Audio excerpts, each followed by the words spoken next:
Food and mood is connected. The gut and the brain is connected. Keeps talking all the time to each other. Is there any such thing as a healthy drink available in the market? People don't drink plain milk. That is why they add flavors that is there to make them drink. It has a lot of sugar, different things. Read the nutrition label. When you look at our tradition, it is always a rice and a dal combination. You take an idli, it will be a rice and a urad. Even as a bhaji or a bonda or a pakoda is a rice and a besan flour. The ancestors were so brilliant, so scientific that it is there.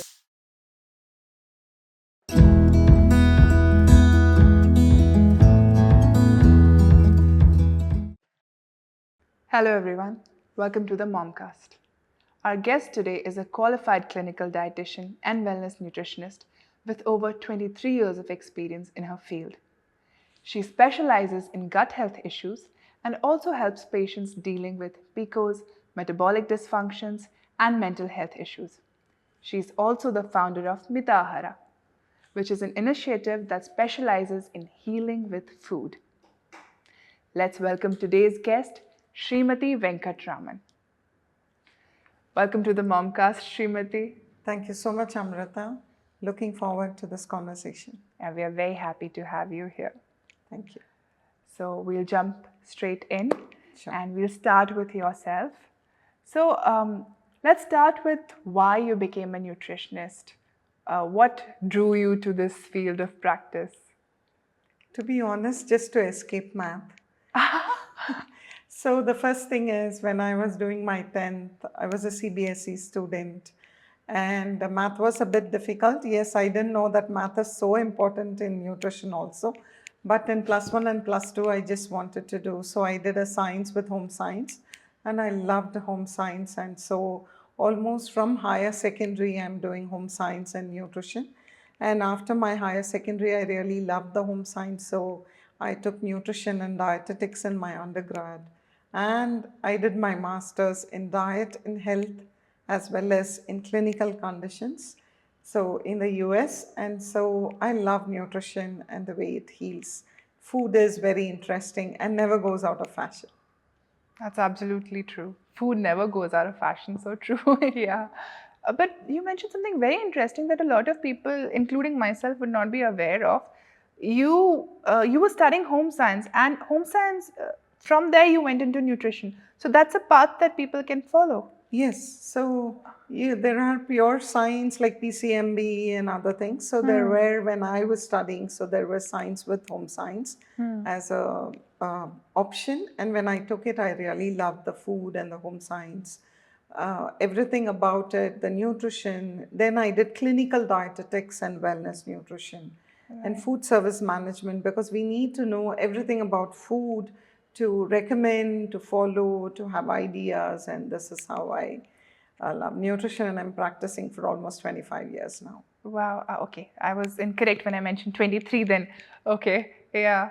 So, okay. So this was, you said you were studying in US. So when you were studying home science, this was also in the States or in No, India? I did my undergrad in Chennai in a government college. Then I specialized in hospital dietetics, which was this. So I wanted to be a clinical dietitian or hospital dietetics with an internship in CMC Vellore. So we stayed there for a few months to know about the different clinical conditions. And then when I got married and went to the US, I actually thought I should switch my subjects because it was not that very lucrative then. My husband encouraged me to say, no, please be in the same path. And I really love nutrition. So I didn't want to switch it. And I'm glad. And I specialized in diet and health and disease. Wow. Okay, that's great to know. So this love for nutrition, was this a later affair, like after home science, or was this something like even when you were growing up as a child, you were interested in food and what it could do for the human body? Like, let's talk about how you grew up, where you grew up, your early years. Okay, so I'm from Chennai, the youngest of us 7 siblings. Wow. So a huge family and very nice. No, I was not interested in food in later on. Only when I did my home science in the higher secondary, that quirked my interest and it was really good. And when I did my hospital dietetics, and other things. And I thought that wellness and illness and so many things. So when I was initially practicing in Chennai before marriage, so in a hospital, we need to say who was a dietitian. It was not that very aware, but now everything is food and nutrition and a lot of interest, especially post-COVID. People want to heal with food. They don't want to take medicines. And I think post-COVID, many people are aware how much wellness is so important, immunity and not falling sick and eating healthy and all these things. So I think it's a good trend. That is so true. That is so true. People don't want to take Medicine. medication for everything. Yes, which is a good Right. thing. Yeah.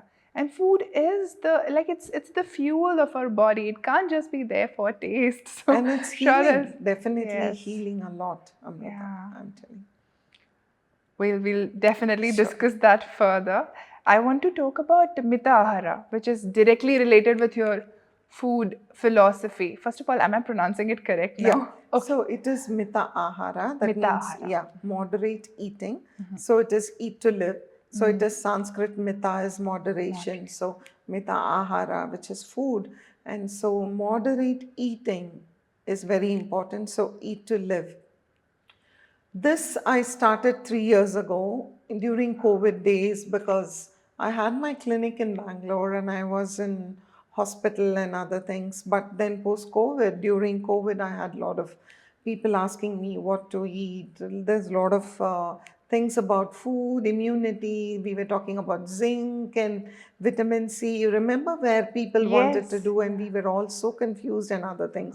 So people used to call me. So that was the COVID time when I had my first video about immunity and other things. And I thought it is better we go to the people and not people coming to us. And people are more receptive online post COVID and during COVID.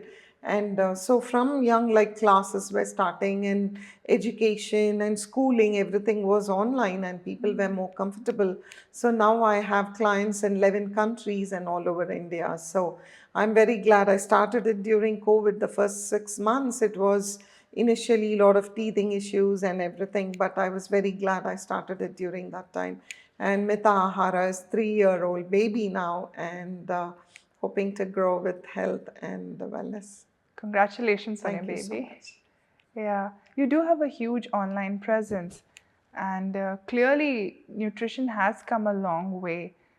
In India, it has been baby steps though, but yeah, like recently, I've been seeing a lot more interest in food and, like you mentioned, healing with food, and especially in eating local, eating seasonal, and eating what your ancestors ate. That kind of food philosophy is coming back, right? Yes.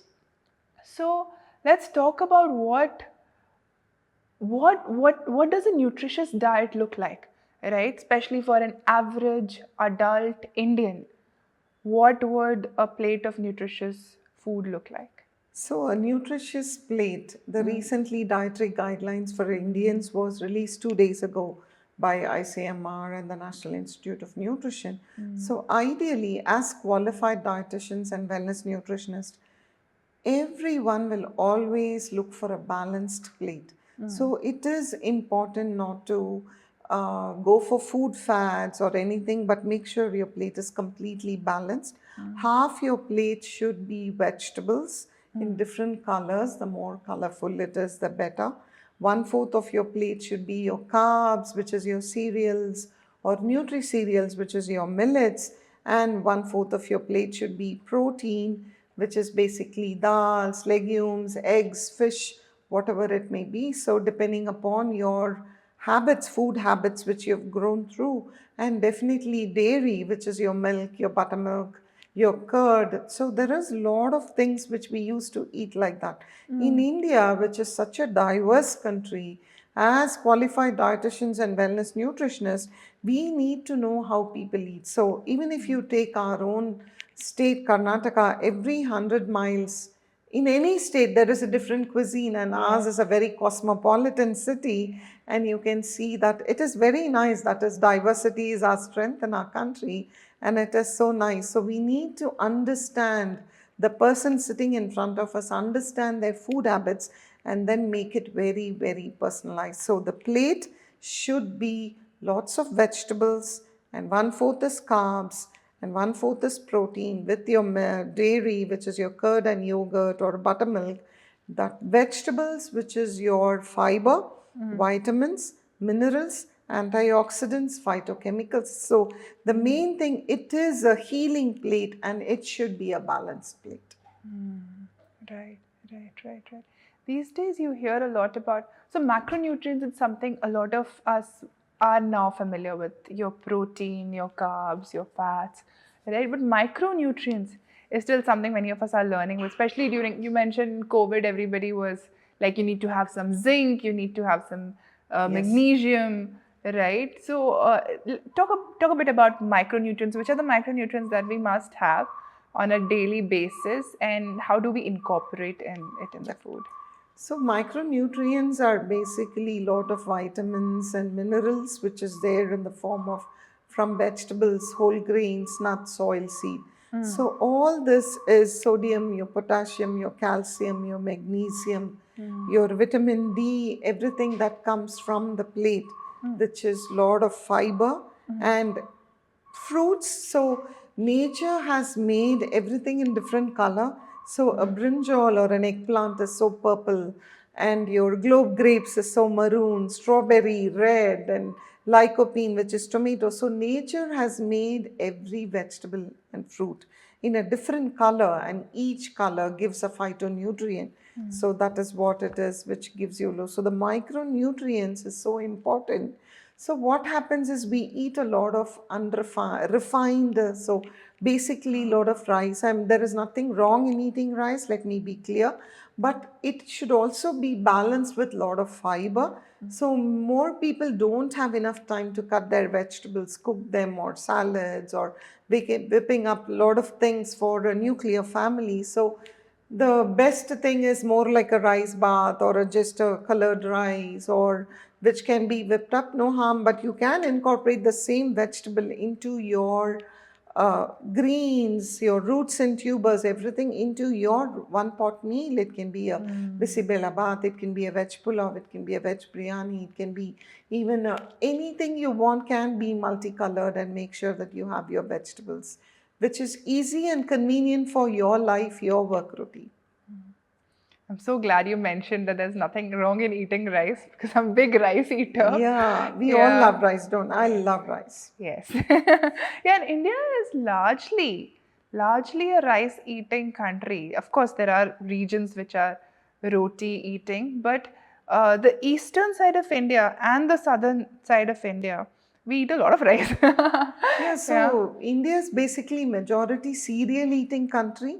So it can be like a North Karnataka eat lots of ragi. It can be, then we eat lot of rice in the south, and if you see north, they eat lot of wheat and jowar, bajra. So it is a cereal eating country than a rice eating country.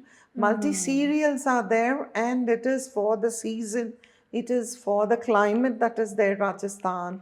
It can be a thing. So it is, and the way we eat has a lot of science behind it.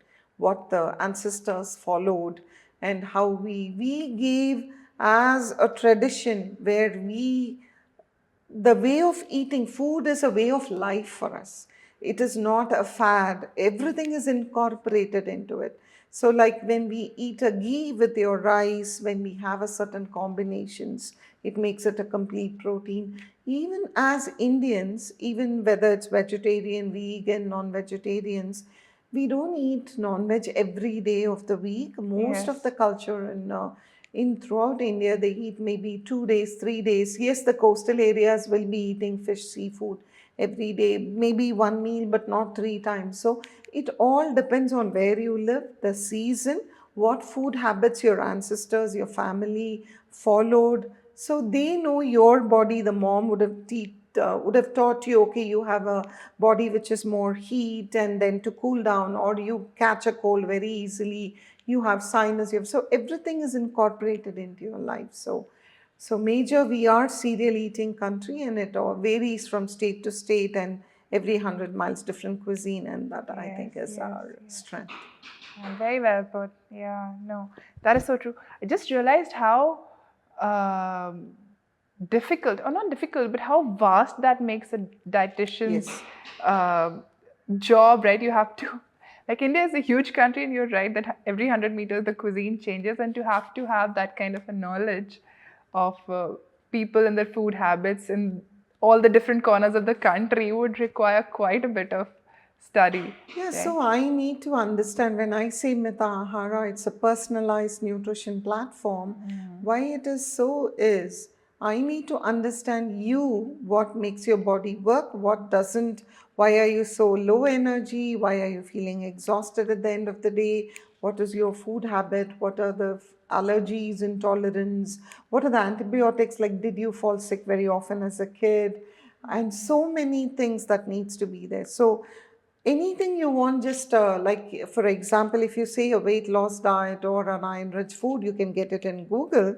But when it is a personalized nutrition plan healing, then what you've come to me for, I need to personalize it for you. So if you're a person from Kerala, you're a person from Tamil Nadu, Andhra, then I will understand your local regional cuisine. Same thing with the Bengal, a Rajasthan, a Maharashtrian. Then I talk to them their food habits, what is there in the plate, an amti, it can be a dal, a patla dal, more of chana, and down it will be red rice and bisibela bath, and in idli dosa, that side it's dokla. So I need to really understand every cuisine so that I make it so personalized for you, so you know that it can, you tolerate it better, you feel comfortable with the food that you're used to eating, and definitely you'll adhere it to it more than me saying too many jargon words or you don't need to be a master chef. Everyone is, from the mothers or from parents,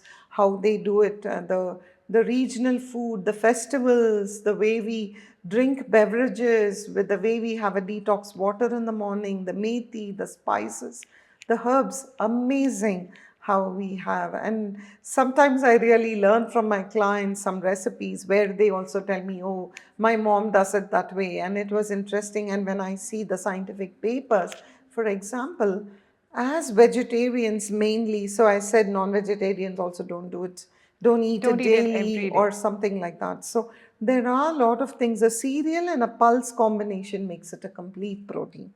So yes, non-vegetarian foods has high biological value, good protein. Definitely you can have all your halsa, your sear fish, your pomfret, your katla, all that is great, very good fish, seafood. And also the egg is about 6.6 grams of protein in one egg. And it is high biological value, and everything is compared to the egg, the protein. But when you look at our tradition, it is always a rice and a dal combination. You take an idli, it will be a rice and an urad dal, a dosa. Even as a bhaji or a bonda or a pakoda is a rice and a besan flour. So it makes it a complete protein. What amino acids are lacking in rice is there in the dal, so it makes it a complete protein. So even if you take it like rice dal chawal, or if you take it a rajma rice or rajma chawal, so the ancestors were so brilliant and so scientific that it is there. Another great example I want to tell you is moringa. Now moringa, everyone is like moringa. So drumstick leaves, which costs about 10 rupees a bunch, it has 4 digits of vitamin A. And vitamin A is a fat soluble vitamin. So when there is a ghee or an oil, it gets absorbed better. So traditionally, when they made the butter, and of course, even now you can buy the butter, and when you melt the ghee, clarified butter to make the ghee, you just add a handful of drumstick leaves, fresh drumstick leaves, in the last, when it is trying to, after the froth and it's coming into a ghee, just you add that, and then it just splutters like mustard seeds or rye, and then it settles down. So, and when you bottle it and keep it for young children, vitamin A, for seniors, for adults, vitamin A is extremely important for your eyes, for the skin, for so many things. Vitamin A keeps you really, for your skin, keeps you younger. For the kids, so good eyesight. So every time you take a 1 spoon of ghee for your rice or for the chapati or for the parathas, you're taking vitamin A. And why is it? It is absorbed better than just taking a moringa powder.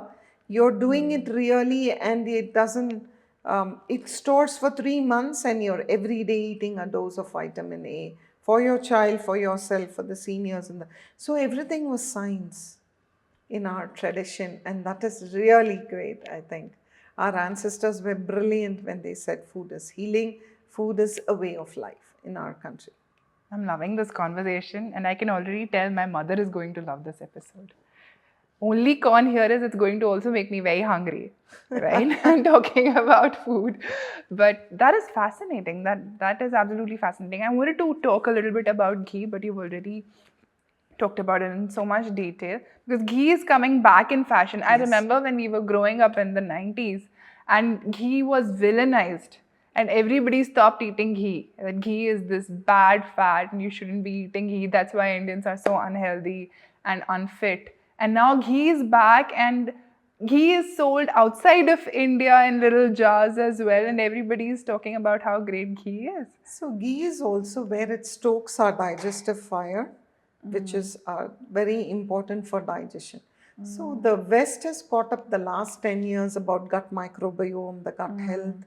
We already know, the ancestors already know, and we were giving so much importance to digestion and gut health is because gut health is related to every disease, to prevent it.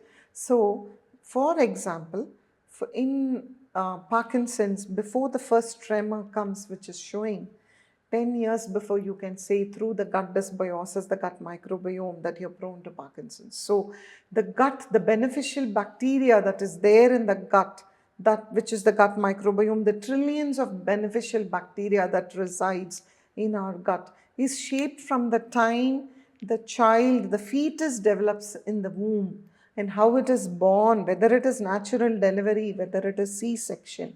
So the gut microbiome changes. There are so much of scientific papers. So the gut microbiome is basically trillions of beneficial bacteria. We are basically bacteria and different microorganisms. That is what it is, we are. So in the gut, in the skin, in the vagina, in the reproductive organs, we are all basically different bacteria resides, and more so especially in the gut. So gut health is so important that you have a gut brain axis, you have a gut heart axis, gut kidney axis, gut neuron axis. So everything is related. That's why so much importance was given to digestion. And ghee is the one that stokes the digestive fire, increases. One caution is moderation is the key. So the ICMR NIN says fat, visible fat, it is about 25 to 30 ml a day, which is about 1 teaspoon is 5 ml. So oil or ghee is about 6 teaspoons per day, 5 to 6 teaspoons for an average adult. So you can use it as ghee, as oil, anything. Definitely you can add it without guilt. 1 to 2 teaspoons a day as ghee and the rest of oil as cooking. Moderation is the key. Definitely it's very good for health, the skin, the eyes if you add moringa. That is fascinating. No, you make me want to read more about food now. Like after this podcast, I want to ask you, what should I read if I want to understand this subject better? That is absolutely fascinating. I have published many books for nurses, and there are basic nutrition in that. And you can read it. So it is a lot of macro nutrients, where you get it from. And if you have a clinical condition, how to eat it. And many things are there. And it's very important to know what is authentic, what is not, because there are a lot of things about nutrition out there in the social media. So you need to know which is not a myth, but it is true, and what suits you, and not just jump into a fad just because a celebrity is following, just because a sports person is following, just because a neighbor is following, just because someone else is doing it, your co-worker, your colleague. You should find out what you are doing for your body, what is the goal, and whether it is energy, whether it is mind health, whether it is weight loss, weight gain, because we don't talk much about weight gain. There are a lot of people out there who want to gain weight also because they are undernourished, they don't know what to eat, and things like that. So you understand your body, what it suits it, and not just jump into a food fan. That makes complete sense. Yeah. We'll talk about your books as well, and we would link any information that that we want to share with the people, the dietary guidelines. All of it would go in the description box so that whoever is watching this podcast can just click That on the would be link and great, go. yeah. Yeah. So okay, so from nutrition, we talked about nutrition for an average adult, for an average Indian. Now, Indians also have, we talked about how ghee provides a lot of good vitamin A, right? If you add the If you add moringa. moringa leaves, right? And it's great for digestion also. Indians, at least in the recent past, ever since I've been around, we've also been dealing with a lot of deficiencies, right? We are highly iron deficient. We have low hemoglobin, low calcium, um, low vitamin D, Yes. right? So many deficiencies, and almost everybody is facing it. And we're just happily going about our lives. Oh, okay, all of us are deficient. It's fine, right? Why has it happened that Indians? We are a tropical country with like so much sunlight. Why do we have vitamin D deficiency? And how do we fix this, especially through food? Yeah, so Yeah. let's talk about vitamin D deficiency first. Yeah. So, in the past, maybe a decade or so, vitamin D deficiency is really highest because imagine a child growing up. It is more of screen time. We don't make them play in the sun or anything.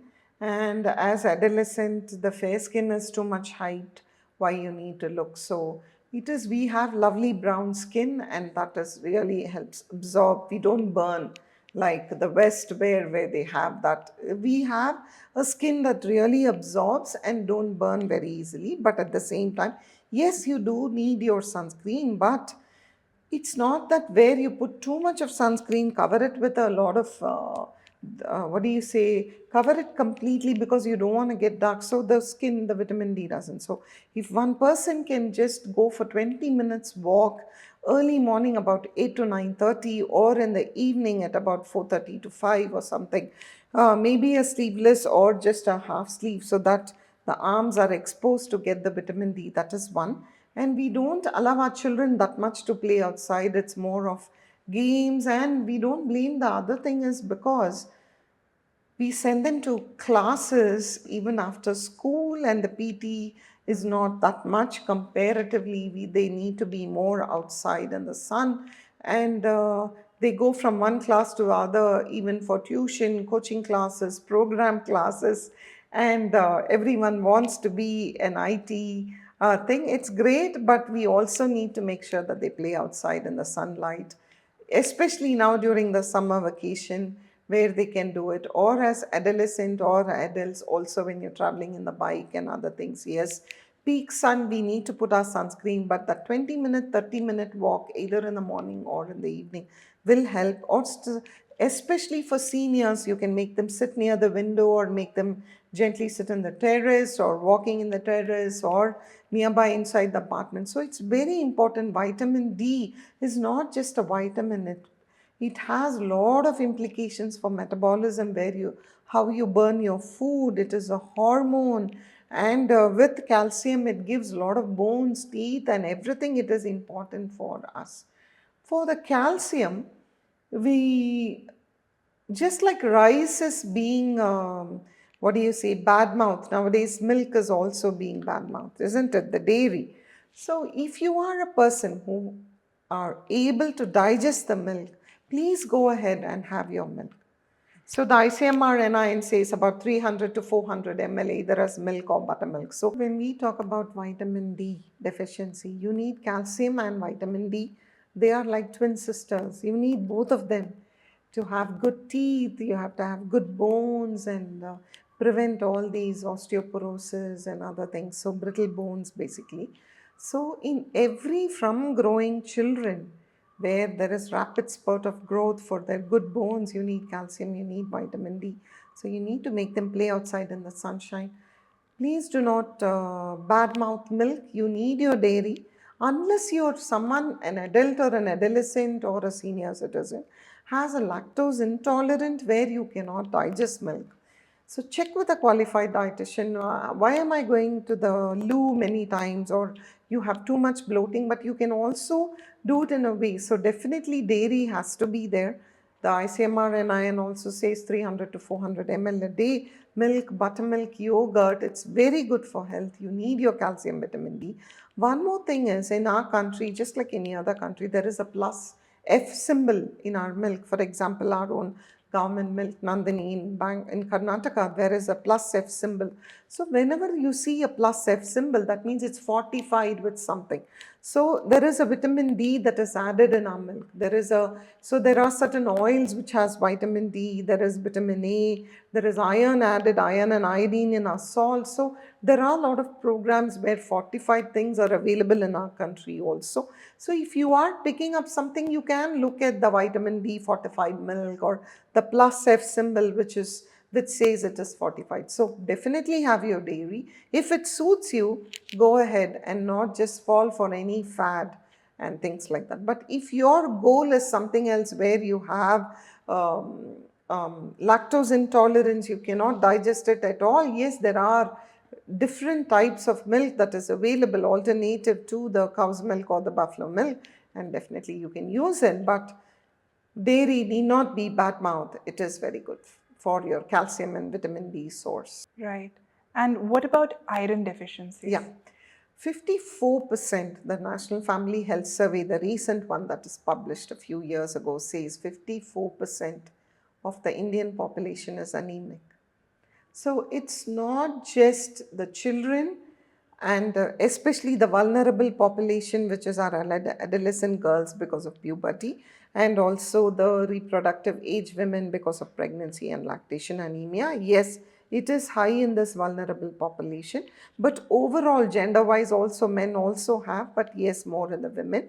54% of anemia or iron deficient. So there are a lot of programs. So the first thing we need to understand is iron deficiency makes it very tired, you're fatigued, you're exhausted, there is a lot of hair fall, then you have to check your hemoglobin, it's very important. And there are a lot of iron rich foods, but when I told about vitamin D and calcium, when you're taking an iron rich food, it is very important that you take vitamin C.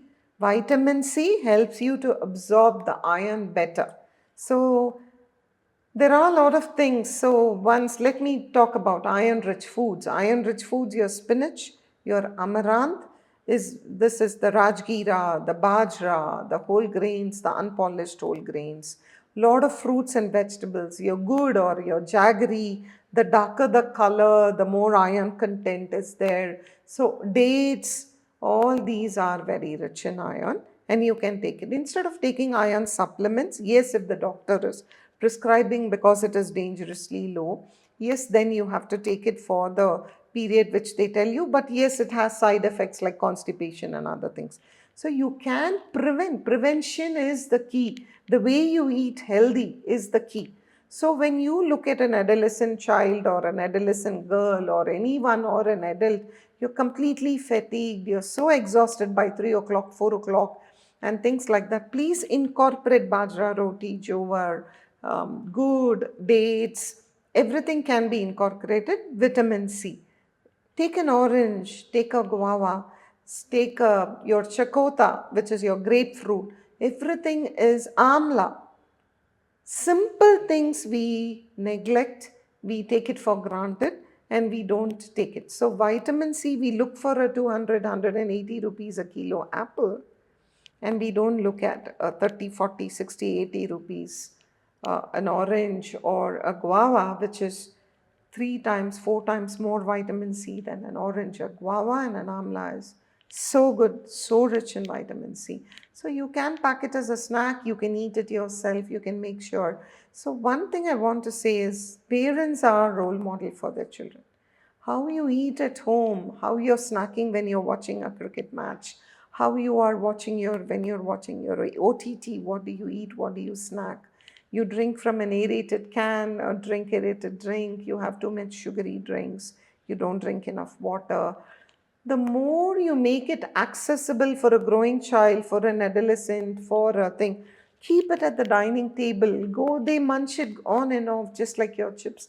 Why don't you keep your red, green, orange, whatever the color you want to keep it? Definitely, the first 2 days they may not eat, but at least a few pieces they will try because they are hungry. So it is important to keep accessible food, different colors, different things. Talk to your child, their likes and dislikes, make it more appealing, and definitely they will do it. So iron deficiency anemia can be prevented with healthy eating, with our own indigenous local food stuff, and don't take your seasonal foods for granted, and definitely have with an iron rich food stuff a vitamin C food which helps it to absorb better to prevent iron deficiency anemia. This information that, because everybody tells you, this is common knowledge, right? That spinach is good for iron, methi is good for iron, your leafy vegetables. But this information that you should be also consuming vitamin C while you're consuming iron so that it absorbs better. If our ancestors knew, we've forgotten. And it's not something that's common. So if you have a dates and then maybe 20 minutes later you can give a glass of orange juice or without sugar, but I would prefer a fruit than a juice. Right. So maybe you can give those few slices of oranges, which is easy to eat, and for your kid or for yourself. So it is not that very difficult to take an orange or an amla, or you can grate an amla on your salad. You can make an amla rasam. You can maybe grate it on top of your different salads, blanched vegetables, your vegetable curry, your palya, your poriyal, whatever you want to call it. A gravy gives it a great tang, really brings out the flavor in it. So it is endless options, endless. Yeah. Something to think about. Lots to think about, actually, because our dietary habits have slowly been changing to the point where now incorporating these things feels like a task, feels like a chore. It's become like, it'll become a to-do list. Oh, I should do this, also do this. Because our dietary habits have slowly been changing, right? And it was not this difficult when we were young. Like our grandmothers, it was a way of life. Yeah, the plate used to look very diverse. There used to be 10 things in it, right? Yeah. Okay. So just wanted to tell you something, Amrita. When you said there are 10 things, I totally respect that everyone has a nuclear family. Even if you do 2 dishes, it becomes leftover. No one wants to waste food, which is a very good virtue. And you don't need to waste food. So what I'm saying, you can do a one-pot meal where it can be a bisibelabath, a pulao, a fried rice, or whatever it is, have it. Even if it is a pizza for a child, a whole wheat base can be got. There are a lot of options now. And put some about 6 types of vegetables, or capsicum, an onion, a tomato. You have your zucchini, whatever, the corn, everything can be added. And you put your that thyme or basil leaves for the flavor, and then you're going to grate the cheese. It becomes a very great thing when you're watching an OTT or of your favorite team cricket match, and you can have that because it's a whole wheat pizza and a lot of things, and not every day maybe, but definitely with your kid, and he or she is not going to resist. So the way you do it, making it healthy, is what is the most important. No one has the time to do 10 different things. Yes, you want to do only that one vegetable, but at least do that one vegetable and make it a 2 cups of vegetable. The same vegetable can be carried over to the night. Maybe make it as a gravy, a boiled one, or a salad, or a blanched one. That thing can be done, and the leftovers can be taken at night. It's nothing wrong, because everybody is working, everybody is busy taking care of family, traveling, and because it's nuclear and there is not much help and things like that, and no one wants, even if there's help available, no one wants to eat 10 different things. Before, it used to be one rice with a kosambri, with a salad, it will be one palya, it would be completely like an avial, which is a medley of vegetable with a curd. And so no one can eat that much nowadays, because our stomach also, the volume, like we tend to get more fuller, no time, we watch something and eat, we don't even know what we are putting in our mouth, things like that. So even if you're doing that one dish, one vegetable definitely should be there, and not just a colored rice, but make sure there is a vegetable. Meal prep, 2 words. That is important. So everyone is busy. Try to do it in the weekends where you can cut and keep it, put it in the Tupperware, wrap it in something. Your greens can be cut and kept, or you can grate certain things, vegetables, and keep it. You can put it in Ziploc and just put it inside the freezer. You can use it because frozen vegetables don't lose that much nutrients. So it is just, you plan for your work, you plan for your travel. I think you need to plan for your health and Absolutely. eating. Yeah, no. That's very good advice. Meal prep, again, is something that is getting increasingly popular. It's one of Yes. those few good things that is getting popular. Yes. So, yes, no, definitely something to think about. Not something to just think about, but something to do, Take I'll action. say. Yes. Yeah, because we are at the point where if nothing is done, can be said about a lot of things, but in So terms of nutrition, if nothing is done, it'll go worse. So I can give you an example. So it is summer, it is scorching heat everywhere throughout the country. A lot of states, we are all in sultry heat. And yes, we are having our tender coconut, our buttermilk, and other things. So instead of doing those powders, which is so high in sugar and glucose, which is really bad for the kids also, why don't you cut those vegetables, put it in small boxes? You can just make it as a smoothie whenever you can. Even a child walking in can just make it. Or make that smoothie, put it in those ice trays, and put just a popsicle stick. Do it like an activity in the weekend or summer activity with your kid, whatever the age may be, whatever the gender may be. Put a popsicle stick. He or she is going to come in after a coaching class, a football camp, a cricket camp, a chess, whatever it is. We are brilliant in chess. So whatever it is, our kids, so they just come, open it. They are not going to look at those aerated drinks or those high milkshakes, which is about 170 ml. Please read nutrition labels. In 170 ml of a chocolate milkshake, there is 21 to 24 grams of sugar. 1 teaspoon is 5 grams of sugar. Do the math. And it is about 5 to 6 teaspoons of sugar in 170 ml of milkshake. So we are thinking that, okay, I'm giving a lassi, I'm giving a milkshake, I'm drinking a milkshake, I'm taking a lassi, I'm set, I'm drinking healthy. No, you're not. Read the nutrition label.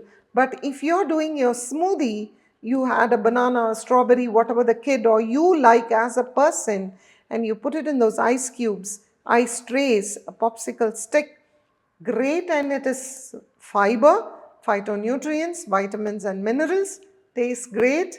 No one is going to resist you. Multiple colors, your imagination is, you can run wild, and it tastes really great, those bars. You can even do a kulfi with your whole milk and your maybe a jaggery or something like that with some cardamom, with some nuts. It doesn't take time. You have those kulfi thing, that steel containers which is there. Yes. So do it like a summer activity with your kids. So they learn, they copy, they mirror. That is how human beings learn. You use a bad word, they're going to use a bad word. If you're using something saying that no bad words are allowed at home, they're going to follow that rule. If you say no, in a week, popcorn is allowed only once a week, and an aerated drink allowed us once a week. Yeah, it is a give and take in any relationship. And you, for yourself too, your healthy eating. But I'll say, okay, 10 days once I can do that, but I'm going to eat healthy and tasty. So it's not that healthy need not be not tasty. It can be tasty, and it is great for your health and your skin, your energy, your mental health, your preventing diseases, the pink of health, anti-aging. There are a lot of people, when they say you're 100 years old, someone got a Padma Bhushan or Padma Vibhushan just a few days ago from our president. 100 plus old, a yoga teacher. So inspiring, so inspiring. So anti-aging, that is how the way of life was. So it is not that from young, okay, he can eat, he's very young, she's very young. No, try to inculcate those health habits, good nutrition, good eating habits from young, and they will follow it for life. That is very good advice. Yeah. And especially right now, for me, with a 1-year-old, it really resonates so much. Because I see myself, right? As I grow up, I become more and more like my mother.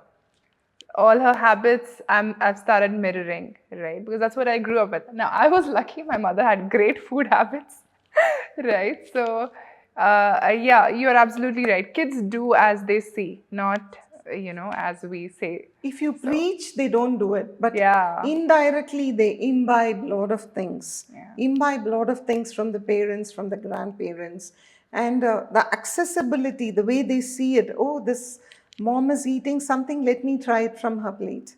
So that is what, as toddlers, they want what you are having it in your plate. What is that green color? It is so nice. What is that orange? What is that red? And if you're drinking some aerated drink, they're going to take it from that. And sugar is very addictive. absolutely. Yeah, yeah.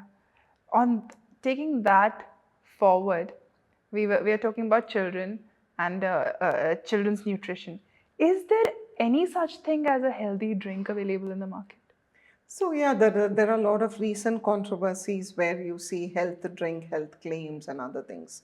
So, let's be very clear. As a mom myself for two girls, milk is something where people don't drink plain milk. That is why they add something to it to make it, and that the flavor, the chocolate, the strawberry, the different flavors that is there to make them drink.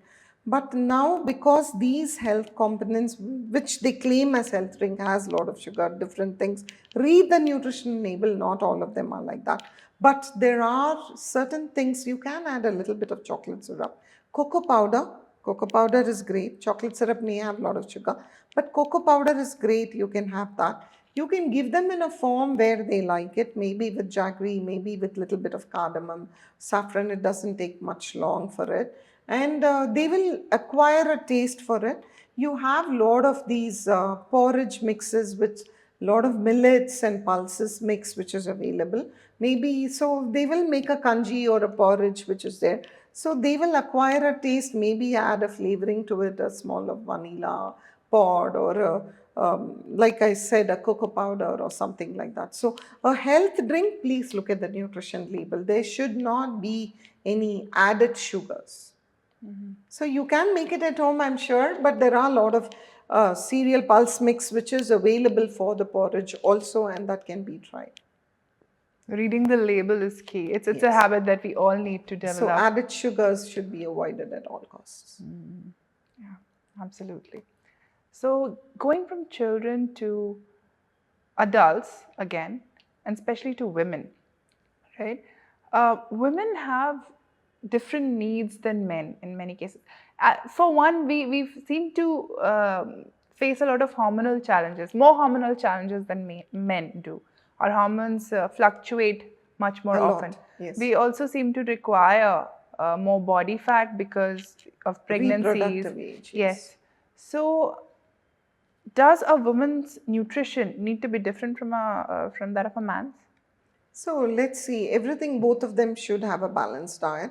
Yes, about 56 to 60 grams of protein for a normal adult female, about 70 grams is for a male, for a normal male. I'm talking about a normal male. So when you think about hormones, let's look at a girl which is growing up, maybe in a high school or 7th, 8th, 9th, 10th, coming up, growing up. Prevent iron deficiency anemia. Make sure her periods are regular.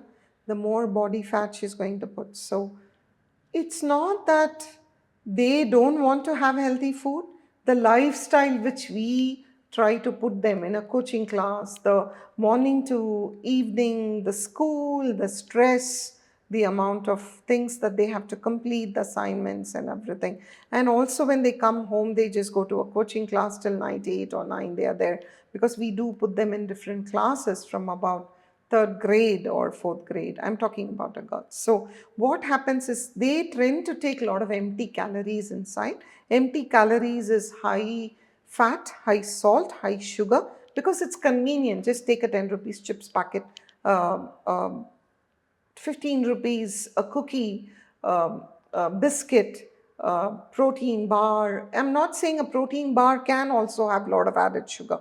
So it depends upon what you're taking. So if it's a chips, if it is you're thirsty, you're not going to go look it for a tender coconut water. You're going to get a can and just drink it. More thirst quenching, more energetic when I'm walking from one class to the other, and so many things. So there are a lot of measures where junk food is banned even in schools. That is because they want them to do healthy eating. So because of the stress, because of the lack of time, because of the easy convenience food that is available, they tend to take a lot of more empty calories, and they have a lot of more abdominal fat, they have more fat percentage.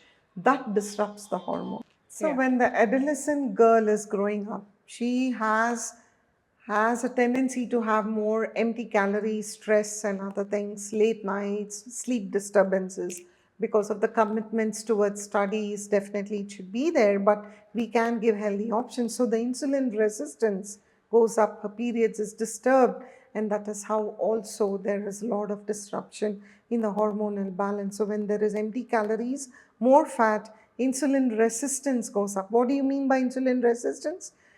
in anyone there is insulin secretion to regulate the sugar, and though it is secreting because of the fat cells, more of abdominal fat and more of fat throughout the body, there is the insulin is not getting into the cells to make it use. So there is resistance to use the insulin into the cell, and when there is more insulin resistance, your hormone is disturbed, you have PCOS, your periods are disturbed, you have polycystic ovaries, you tend to put on more weight and things. Then when how it is different, the nutrition, so give them more protein, more micronutrients, make it more convenient for them just to bite and eat whatever you're doing.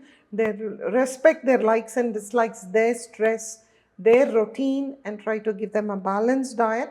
One more thing is, when they come out of the higher secondary, boys or girls, when they come out, the boys want to put on more muscle for the girls to look good in college, definitely. So same thing with the females, they want to look more trim, they want to look a certain figure to be more appealing for the boys when they go into the college and things like that. So definitely the healthy habits has to be inculcated.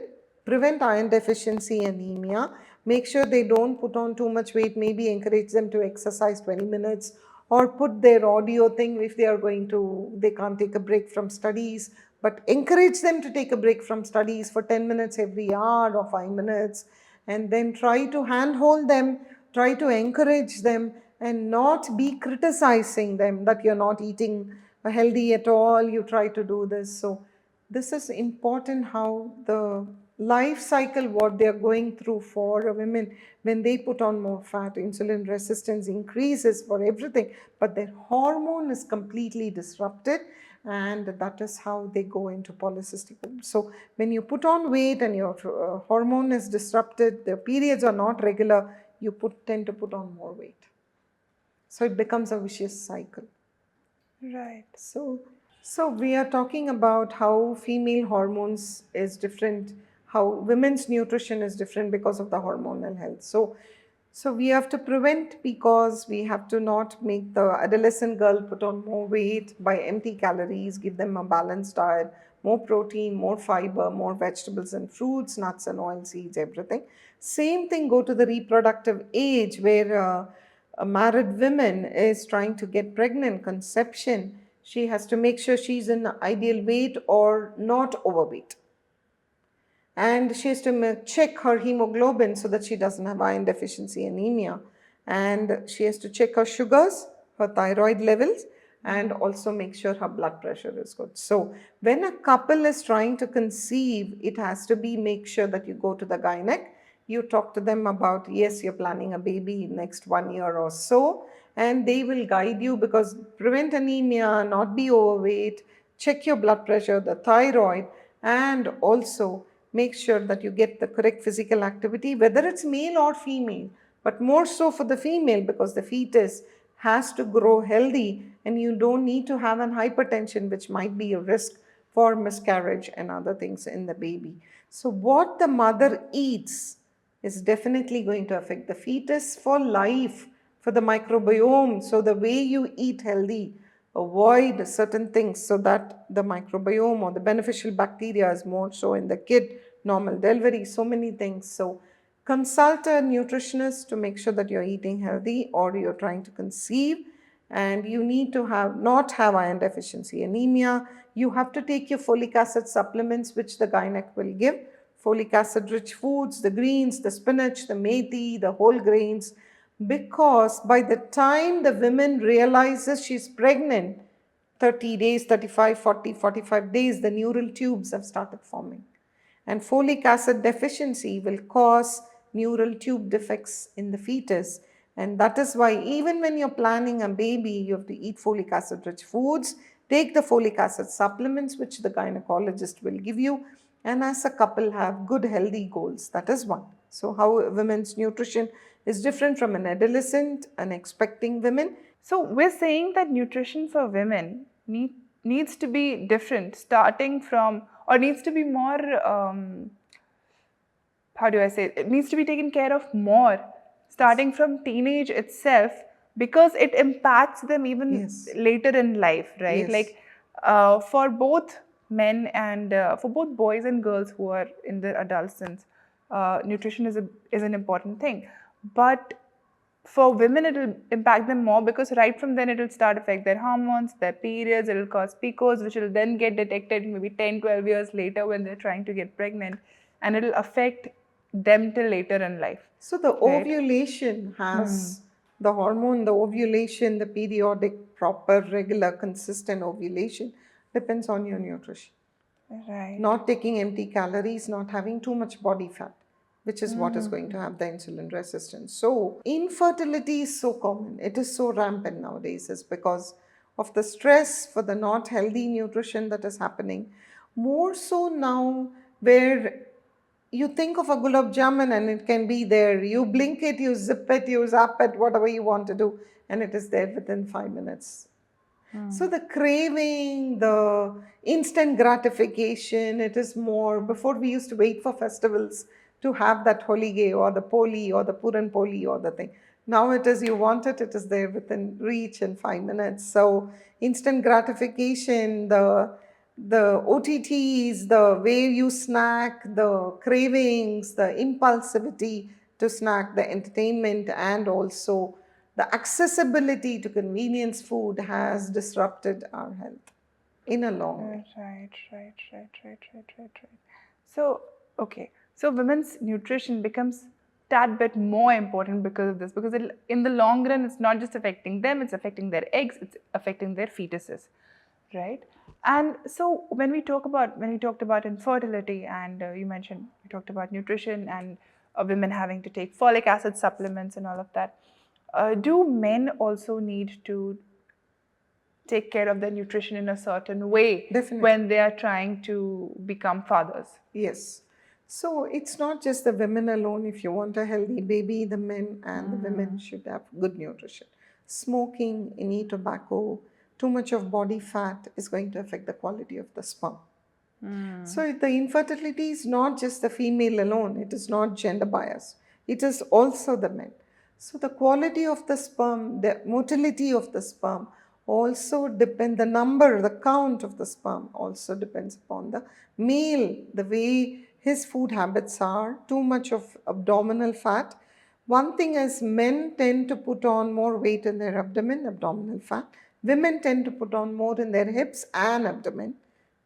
So that is also the both in the hips. There are a lot of things where the women also put on in the hips and the abdomen like that. So when you have a drinking habit or social drinking, it can be, but it is also empty calories. So you should know how much is the limit for the social drinking. Are you eating healthy? Are you snacking too much on deep fried foods? Your your cravings, whatever it is, you need to make sure that you are physically active. And so everything, your habits, the way you're eating is going to have an impact on your sperm count, your sperm motility. So it is the responsibility as a couple, both genders, needs to do to work for their fertility. It also impacts the child in a way.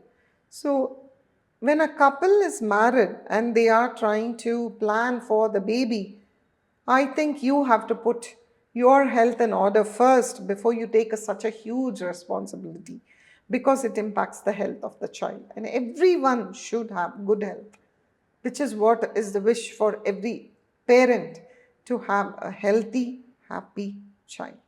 So let me ask this in a very uh, Gen Z kind I of a can see manner. the thinking that's going on behind your Yeah. brain. there is something going on. So let me ask this in a manner in which people might want to act on it. So say just top 3 things that diet and lifestyle wise adults who want to get into parenthood can do for in order to become parents. So what are the top 3 things that diet and lifestyle wise they can do? Okay. Or they should do, they must do. Yes. That'll have the most impact. Okay. Quit smoking if you're smoking. Eat healthy, balanced, not any fad diets for weight loss or weight gain. Like many people have these different things where they go into food fads where they want to not put on weight, not do it. Yes, you have to be a healthy weight, but you can do it with a balanced plate. So make sure that you have a healthy eating habit and do not be deficient. So check your vitamin deficiencies, your other things, physically active. So look at your habits, look at your healthy eating patterns, be physically active. Do the couple goals so that you can work on your relationship at the same time with your health goals, because together you're getting into parenthood and not just married, just having a child. Because there are a lot of issues, there are a lot of good pros which you need to work on to make sure that the baby, the fetus, is developing healthy, because there's a lot of miscarriages, infertility and other thing. It's not just one gender, it's both that need to work. So the 3 things is physically active. If you are overweight, try to be good weight and not do it. Make sure that you don't have deficiencies. And if you have a bad habit, please kick it up, because it's going to impact. And definitely have balanced diet, healthy eating, and not go for any food fads. Completely avoiding a food group. No, carbs are bad for me, rice are bad for me, nothing. You need to have your cereal, you need to have your carbs, your protein, your fat, good fats. You need to have your micronutrients, your vegetables, your fruits, your thing. There is no natural food that is completely bad. I'm not talking about an ultra processed food that is bad. You can say an aerated drink is completely bad. A processed food is completely bad, which is high in fat, high in sugar, high in salt. But if you take one fruit, so don't think, oh, avocados is super healthy, a super food, and a papaya is completely bad. Nothing like that. Every natural food has its vitamins, has its minerals. Each one has its own plus. So try to see what is your goal and make it. So you need to take responsibility before you plan your baby. Put your health in order and then plan for the baby. Right. That makes sense. Yeah. Okay. So when we talk about, since we talked about the top 3 things, right, that a married couple or a couple that wants to become parents should do in order to get into parenthood, let's also talk about the top 3 things that Indians are doing food-wise. Because we said so much about Indians are deficient in calcium, Indians are deficient in this, Indians are deficient. We are doing so much wrong. Is there anything that we are doing right? And if so, what are the 3 things that Indians are doing right when it comes to food and lifestyle that we need to continue doing? I think as a nation, we drink a lot of water, not like the West where we take artificial juices too much or an aerated drink, because there it is completely replaced. Water is more or less compared. So we do drink a lot of water. We don't go for it. We don't replace water with an aerated drink or a juice. That is one. We use a lot of spices and herbs in our own thing. So turmeric, every single cuisine uses turmeric, and definitely the curcumin is anti-cancer, antioxidant. It is very, very good. And we use tulsi, we use cumin, we use pepper, we use a lot of ginger. We use, so everything is so good for our gut health, and we use it. So we use a lot of spices and herbs, and that is extremely good because it's inculcated into our thing. It's not just for the color we use a turmeric. It is a lot of medicinal benefits that we use almost. That is why we call the curry nation. And the curries that we have is really good. So the spices and herbs we are doing right. And the other thing that I think we are doing right is we don't waste a lot of food. We try to, if you see, if we take a vegetable, even the skin is used for a thick chutney. We use the skin, we use the pulp, we use the seed. Take a raw mango, which is in season now. Even the seed is used in a sambar or in a particular dish which is there, even the seed to give that tangy flavor, and then that is done. Then you take a raw banana, you take a banana. So versatile, the stem, the root, the flowers, everything has a medicinal benefit. The banana, the raw banana, the ripe banana, everything. So we use different plant foods for medicinal, and we do a lot of seasonal eating. So it's not just the spices and herbs and the way we drink water or the fluid, the hydration. It is also the way we use a lot of seasonal. So we don't, in when you're growing up itself, your mom will say, don't drink anything chill when it is very cold outside. You'll catch a cold, you'll catch a thing. They'll give you a lot of warm things like a porridge. They will give you some other kada. They will give you something when you have a cold. So we do a lot of healing through food, which is what we are doing right. That made me feel good. That was a question for myself. What are we doing right? Because there's so much that we are doing wrong. So yeah, that's good to know. And I guess these are the things that we should continue doing more of. Yes, Right? definitely. More local, more seasonal eating, more water drinking, more of all of it. Yeah, good to know that. So let's get back to when we were talking about women's nutrition. We talked about young girls. We talked about older women getting pregnant. Let's talk about you were getting to women who are menopausal women. So let's talk about a bit about their nutrition. So when a person who's overweight or some problems, they come to me for a menopause. The symptom is it is very difficult because there's hot flashes, there's a lot of mood changes, there is irritability, you get anger very fast, you get angry very fast. Those things is because of the hormones. The mood, it's not just the PMS which was there before when you were ovulating, it is also the menopause where you have a lot of mood disturbances and other things. The other thing is, ನಾನು ಇಷ್ಟೇ ತಿಂತೀನಿ, the whole thing, my whole life I've been eating the same thing. Why am I putting on weight? Why do I look 6 months pregnant? When I'm traveling in a metro, why should someone else get up and think that I'm pregnant and give me a seat? It is so embarrassing.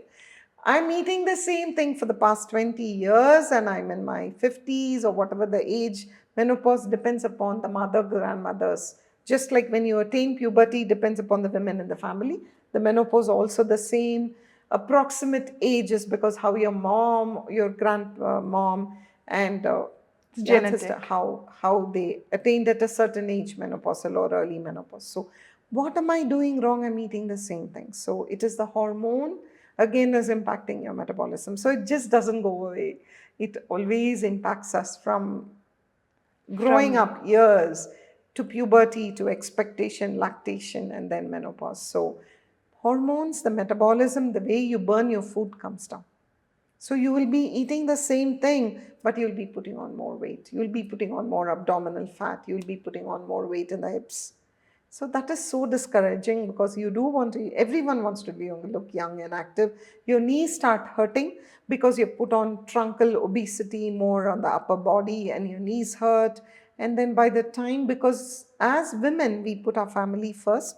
So what happens is you don't eat much healthy. You're more into the women, the girls, the boys, the children growing up, the husband, the spouse eating better, the in-laws. Definitely it's a great habit, but I think we should also look at ourselves even after we are married or growing up years. Yes, mom handholds us, but once you come to a different phase of life where you're the caretaker for the in-laws, for the spouse, for the children, please, you should also look at our own nutrition, our own physical activity, the me time, 15 minutes, 20 minutes to relax, to eat healthy, to drink that same thing. We cut the fruits for the child and put it in the tiffin box or the snack box, and we don't take that piece of apple and eat. So that is how we also need to prioritize ourselves in whatever age we may be, because, and so menopause also we need a balanced diet. We give a personalized nutrition, what suits you, because there might be acidity, there might be a lot of constipation, there might be some food intolerance that might be kicking in. Because of the extra truncal obesity, you'll have acidity, which is there. And also the mood swings, you will try to, snap at people, your own family members, you feel bad, And so the mood, definitely what you eat, it helps. So menopausal also, the hormones plays a lot of importance on the mood. Definitely the food plays a lot of importance on the hormones, and the hormones plays a lot of importance on your mood, and both. So the nutrition, the food is very, very important for women, whichever the life cycle they are in their life. Are there any general guidelines, general food related guidelines, which, of course, there would be a personalized approach, but is there any general guidelines which would help women going through menopause? Yeah. So you can have a lot of protein, decrease your carbs in the sense, make sure the plate that is there. For example, if you are a rice eater, have 1 cup of rice, but make 2 cups of vegetables. Right. It can be in any form which you like. There are a lot of people who love salads. There are a lot of people who don't like salads. Ma'am, don't ask me to munch like a cow, and they will not like it. They love the cooked food. They love a kootu. They love a thick chutney, which is a togel, which is called. They like their way they make their greens, the way they make it is a dry or a gravy or a dal. So whatever you like it, 1 cup of carb, 2 cups of vegetables, a protein if you're a vegetarian or a non-vegetarian, egg whites. Make sure you have a health checkup to make sure that you don't have high triglycerides or dyslipidemia where it is. Walking or whatever is possible, the Surya Namaskar or daily walking to calm your mind, that helps a lot, so that you know that you eat good fats, definitely have fiber, which is in the form of fruits and vegetables, and calm your mind with enough hydration is very important. So that is so a balanced plate in all your life is important. If you're looking for weight loss where the metabolism has gone down, one portion of carbs, it can be wheat, it can be jowar, it can be bajra, it can be ragi, it can be rice, 2 cups of vegetables, definitely a buttermilk to finish your meal with, lunch and dinner, or only lunch. Drink buttermilk throughout the day to cool your hot flashes and other things. And there are phytoestrogens also, so there are soya, there are other things, herbs which you can have, which also mimics estrogen in the body, and that will also help your tofu, your tempeh, which is your fermented soybean, and soy flour can be incorporated into your chapati, into your thing, that also mimics estrogen in the body. There are a lot of things which can be done. And so be aware of it. Try as much as you can do it so that you are healthy for the family, for yourself, and you can enjoy whatever you want to do and prioritize your health. Absolutely. Yeah. Right. So, okay. So we talked about women who are in the menopause and their nutrition. Uh, we talking about women. We briefly touched about what women should do or should eat, or both men and women should eat when they're trying to be parents, right?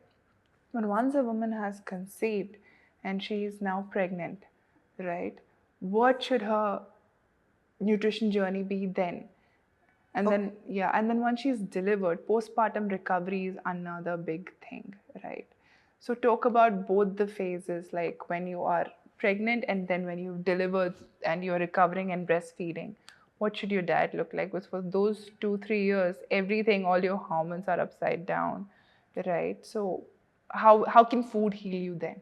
So when a woman is pregnant, it's not that she's eating for two. It's not much. It's only about 350 calories extra. And about the protein is about 8 to 10 to 12 grams of protein. The calories depends upon, if the woman is underweight, it is more. If the woman is a normal weight or obese, it depends upon. So almost about 10 to 12 kilos, depending upon the underweight or the ideal weight or the overweight. It depends on how much kilos you have to put. The gynec and the nutritionist will guide you. Iron rich foods, vitamin C, folic acid rich foods. So it is important to have your protein, carbs, good fats, definitely your vegetables, your fruits, whole grains, nuts and oil seeds. So all these things has to be balanced plate. If you are having a lot of nausea, you can have certain foods that helps you to calm those nausea, depending upon, there are people who lose weight because of the nausea the first 3 months. There are people only 1 week there is nausea and a lot of vomiting, they can't retain. There are people for the first 3 months they can't retain even water. So it all depends upon what you are doing, but definitely make it a balanced plate. More fiber, more color, more things. That is, fermented foods are great for your gut health. And it is like you can have your buttermilk, your yogurt, and other things, because there are a lot of people who have myths which says I have curd, I get a cold. Unless you're particularly intolerant where you start wheezing, you have asthma, you're taking it, then yes, don't have it. But definitely curd, buttermilk, fermented foods help a lot. All those fermented foods increase the gut bacteria, the beneficial one. And if you have acidity the last trimester where the diaphragm is being pushed because of the baby growing so fast, and that is there, so try to have small frequent meals, balanced. Don't go for any fad diets. Don't think that, oh, I'm going to put on too much and not this one. The same thing happens is you see a celebrity within 1 month coming in a certain figure and you feel guilty. Oh my God, I've kept that 8-10 kilos after my baby was born. And there are some who says, Mom, I was so happy that I was putting on 10-15 kilos. Almost 10 kilos was on me, and my baby was just 3 kilos or 2.5 kilos, and all the weight was to me, and I thought that I was healthy, and it stayed. And I don't want to put on weight, but you can't. The first, very important, the best gift you can give to your child when he's born is the breast milk. So exclusive breastfeeding, the first 6 months is what the WHO says, any government says, ICMR, NIN says. Exclusive breastfeeding, the first 6 months, the best gift you can give as a mom to the baby. Lifelong immunity, excellent gut health, very good, it's not just for the baby alone. You prevent breast cancer, you prevent not putting on weight, definitely you prevent breast cancer and ovarian cancer when you feed the baby. So Wow. exclusive breastfeeding for 6 months. So do not try to go on a weight loss diet just because you see a celebrity being certain figure in the first 6 months. Try to feed the baby. Because you're feeding the baby, you need to eat healthy, not follow fat diets. But you don't need to have excess fat, excess thing. Hydrate yourself well, eat healthy so you don't put excessive weight. But at the same time, after a few months of the baby, you're feeding, you're doing, then you can go on to a weight loss diet if necessary after 6 months. And not be pressurized by thinking that, yes, there are postpartum depression already, you'll be having so many other things, the demand the baby has on your time, no proper sleep because you're feeding him throughout the night, he's crying, colicky, so many things.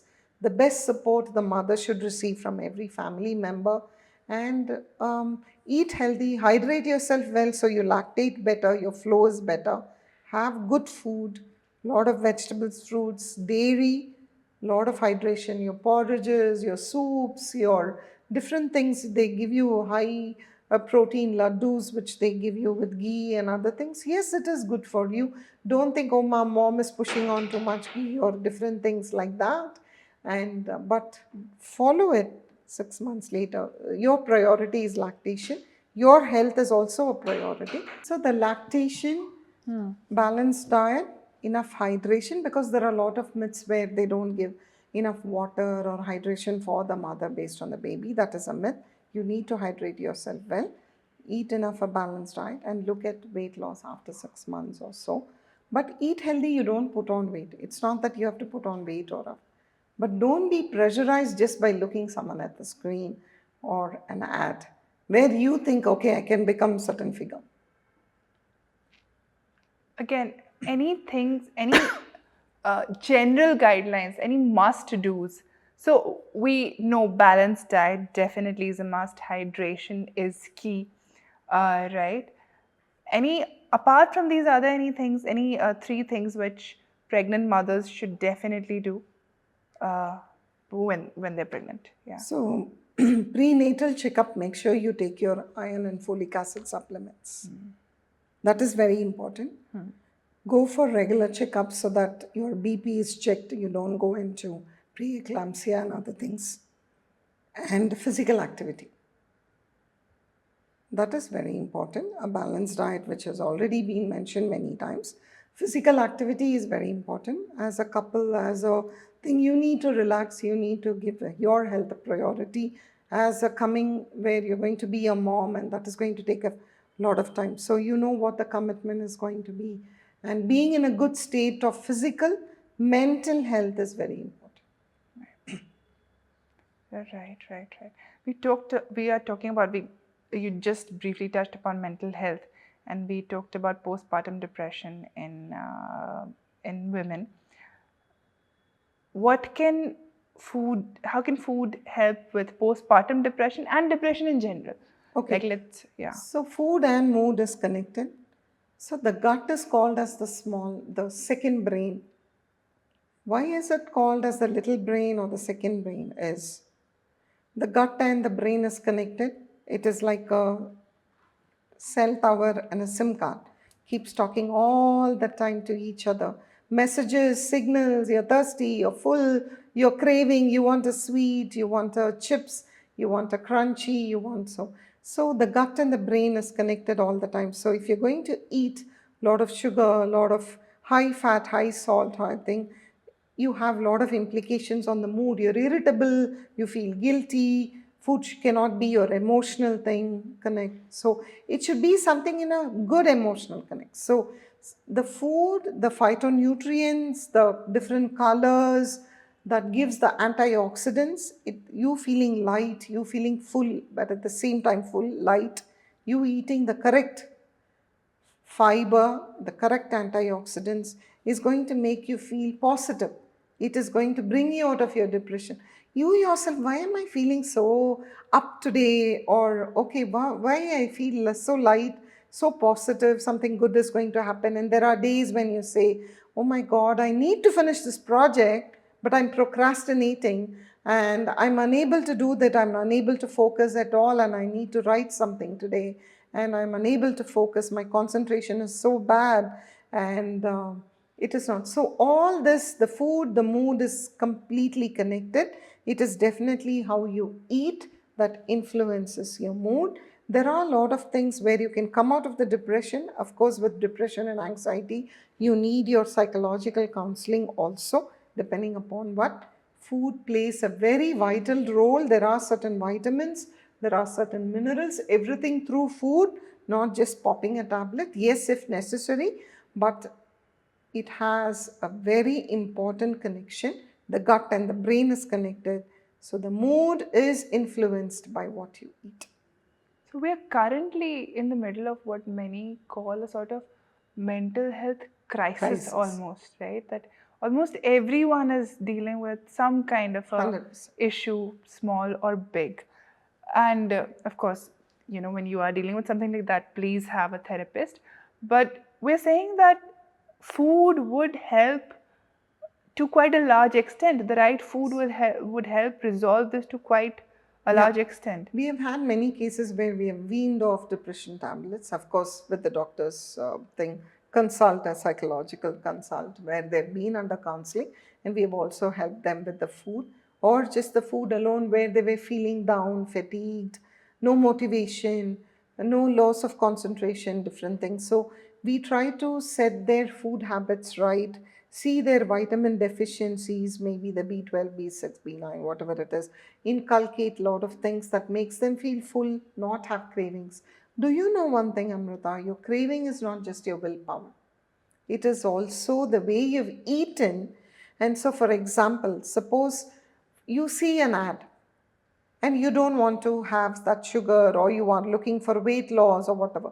From morning you've been having nothing, like maybe a green tea, something like that. You've skipped your breakfast, you had some few things, a salad for lunch, and maybe some other, a shake or something like that. By 4 or 5, you have that intense craving for that pani puri or the golgappa or the bel puri, and you're in a road corner with others, and then you eat it and then you feel guilty.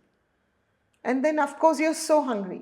Food is why weight loss, why the craving, you're psychologically not satisfying yourself. When yes, you can eat your salad, yes, you can. But if I'm going to have that 10 mouth of rice with ghee in it, with a sambar, with a vegetable, I'm satisfied. I'm done for my day. I'm very happy. And even if I'm going to be offered that golgappa, I'm not tempted. No, it's okay. I'll have it some other day. I'm not saying don't have it, but let it not be a craving. So the craving is not just that, no, I don't have willpower, beating yourself up.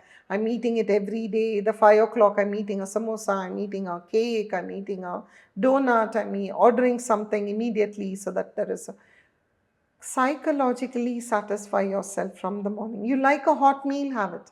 You like something. So we try to tell them the craving, prevent that craving. Yes, you can have a craving and you can indulge in a dark chocolate, maybe a small square, a few squares of it, or one sweet of a gulab jamun made with a different thing. Depends on what your goal is. So the craving is not just because you don't have willpower, it's also because how you've been eating throughout the day, throughout the week, and throughout. So if you're going to have, for example, if I'm taking a sugar every day, or I'm fasting, or I've left sugar for a week or 2 weeks, and I'm having a watermelon, it tastes 5 times more healthy because I can feel that sugar in my mouth because I've not had that sugar. But if I'm a person, I'm having too much sugar in my coffee, in my tea, I'm having a sweet every day, a chocolate every day, everything. I'm not saying it's like, oh, it is, what are you doing like that? But because you're training the brain with that sugar, even if you're going to have that watermelon, it's not going to taste sweet. You're used to 5 times the sugar your body needs. So when you're putting that papaya, you're eating that watermelon, it's not tasting sweet. So you can train your brain. Food and mood is intensively connected, intrinsic it is, and definitely you can influence your mood with what you eat, and you can come out of your anxiety, depression, focus better, have good motivation. So when you have good motivation, you're going to do that physical activity, which not beat yourself, oh my God, let it be tomorrow. In my weighing machine, I've put it, you said it was yesterday. So I had put that in my weighing machine. So it should be something, whichever they say vision board, they say storyboard. You see that every day, you can make it happen, manifest all that. Definitely. So you motivate yourself with healthy food, and what you eat influences. So when you eat one chip, and there are, before there were ads that said you can't stop at one. Now they're not insensitive. They don't say different, they don't say that because food is something mental health. So people are very sensitive nowadays, which is how it should be, because body image issues, health issues, and a lot of you're prone to health disorders because of genetics, because of the, you don't have, you're in a different PG, you're in a different state, you miss home, you don't have access to food, you cannot cook in your room. So you cannot judge a person just because they have certain things. So we work through their personalized routine, work or personal, and definitely it can be inculcated. Food and mood is connected. You can have better focus, better concentration, physical and mental. Fix your plate. Fix your plate. Yeah. So tell me something. To me, it seems that um, a major culprit for Indians when it comes to even mental health issues would be vitamin B12, which No, the B12 is basically neurons, neuropathy. So B12 vegetarians have, it's not just one single vitamin. So, but yes, there are a lot of B complex say what are the vitamins. more prevalent ones? So What are the the more prevalent ones would be like, it's not a deficiency that is causing it, but we are inculcating more vitamins and more things. So for example, you're completely exhausted, you cannot work out or go for a walk, you're not motivated. Iron deficiency. Or if can be a B12, for a vegetarian, B12 deficiency is common. You get those neural pains, you get burning in the feet, you get this one. Or you're eating too much sugar and you're bogged down. Empty calories, you have a high and then you have a crash, you have a low, not motivated. And another thing is, okay, I had one donut, another one more is not going to make a difference. So you have it. So how you are, how you're going to eat, it's not a particular thing, but hydration again. So if you're going to have a lot of milkshake which has 24 grams of sugar, But you're thinking, oh my God, I'm eating healthy, or a lassi which has thing. So too much salt, too much sugar, too much oil, too much and your gut health. So maybe you have too much acidity, or maybe you're working in a different shift. So it is that you have to look at what you're eating, what is your work routine, what is your personal routine, and put them all in order because each one influences that. And the accessibility, if you have something at home, you're going to go reach for it. Stock upon healthy foods to motivate yourself. Yes, I love that crunchy, but when I come home, I have a murmura. It is crunchy, it is great. I'm going to have some peanuts in it. I'm going to have a trail mix which is made. It can be a badam or walnuts, little bit of dates, a cranberry, everything with little bit of crunchy oats, a granola or something that I've made. Or I'm just going to put in a chocolate or a dark chocolate powder, and I'm going to have some nuts and make it into a brownie with a whole wheat or a multigrain or an almond flour. Or because I know I have a sweet craving, I know I have a crunchy craving, but I have something accessible. I'm not denying my craving. I'm taking it. I'm satisfied. I'm happy. I'm motivated. I move on. So food, your approach to food, while of course a lot of it will come from what you've been eating traditionally, you will also have to really observe and monitor yourself, right? And what works for you, what doesn't Exactly. work for What you, works for you? what The works three for word, you. what works for Yeah. you? And what works for you will be influenced a lot by where you come from, Yes. what region you live in, And your right? present work access to food. So if Presence. you are supposed that you're working and you're staying in a PG, you don't have control over the meals, but you have control over the snacks. Maybe you can stock upon fruits, you can stock upon just a blender alone, which you can use because you don't have access to a full kitchen or something like that. So it depends upon where you are, because you will be in a career mode. I cannot tell a professional who's putting in 18 hours a day, 12 hours a day, who's working, trying to finish a project, or doing her studies to certify a certification course, or a professional who's managing multiple projects. Don't this one. No, 12 o'clock I get a craving. Yes, you can, but you can have this. Midnight, I have this. So don't try to be sensitive to what they are going through. Give them solutions to their problems, and that's how it works. And adherence is better, results are better. Right. Yeah, this makes food even more important than it's not just about physical fitness. And even when you think food is, you should eat right for physical fitness and mental fitness are clearly interlinked. So, Interlink. yes, 80% is your diet, which influences. Exercise influences your shape. So exercise is very, very important. But if you're going to really not eat healthy, put on more empty calories, junk food, and then if you're going to just try to exercise, take supply, it's not going to work, because mentally also you're not going to be motivated. You're going to do it the wrong way. Both has to be in a balance. exercise would also, I guess, give you Exercise stamina. give you stamina. It gives you a good shape, whatever your goals which you're going to work with your fitness trainer or in your gym or your walking or your yoga or your flexibility, your dance, whichever dance form you like. It's a lovely aerobic exercise. Your Zumba, whatever, like we have lovely dance thing. There are a lot of dancers who burn a lot of calories. Summer is coming. Swimming is the best exercise you can do for the whole body. Surya Namaskar has a lot of things where it's a total body workout and it gives you calmness, whatever works for you. So even exercise is completely personal, so it depends. So exercise gives you shape. Yes, it burns calories. 80% is diet, 20% is exercise, is my take on it. And it's actually something quite that we've heard Simple. many times, yeah, that 80% of your health is through food and 20% is through exercise. And while many of us, at least in the urban centers, have gotten very fitness conscious and we hit the gym or we have some other form of workout, our food still has not reached at a point where it can support a better lifestyle. So I just want to tell you what the ICMR and the NIN has released 2 days ago. Protein supplements, when you said about gym. What they're trying, don't overhype on the protein. So if someone in a gym or something says, look at your protein. Yes, protein is important. Don't overhype it and neglect the other nutrients. You can get your protein whether you're a vegetarian, vegan, non-vegetarian, whatever you're following, respect that. But not just say have 8 eggs, have 10 eggs, take those large jars, protein supplement. You can get your goal, whatever it is, through food is what the guidelines for Indians are also saying.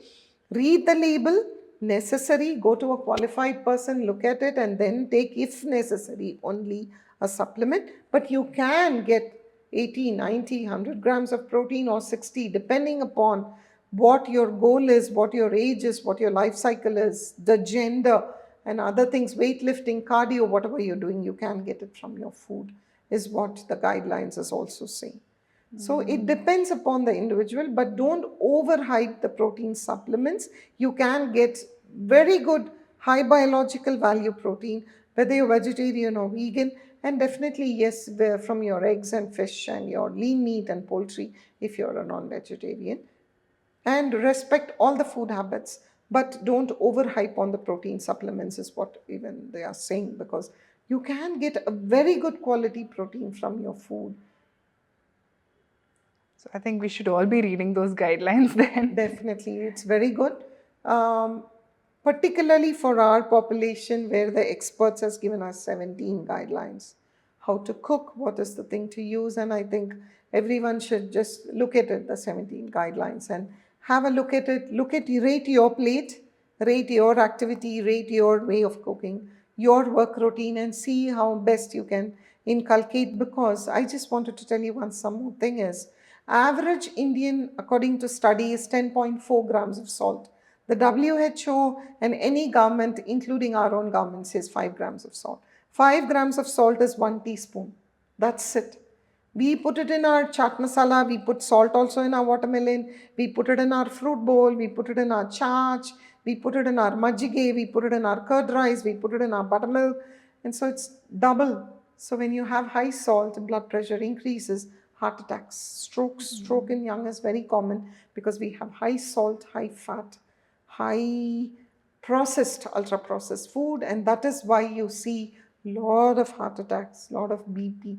It is very sad to see in our clinic or online where you have not the seniors having a lot of health, but the mothers, the parents bringing the children, the young adults to the clinic with other gut health issues, hypertension, mental health issues, lot of overweight, obesity, and rampant.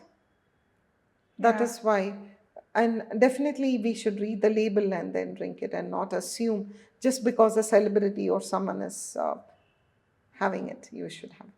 Earlier, health issues used to be something that people used to think as you get older, you have health issues. Now Nowadays it's no longer like that. It's anybody can have health issues because it's food now is about lifestyle. It's no longer about the age, right? exactly.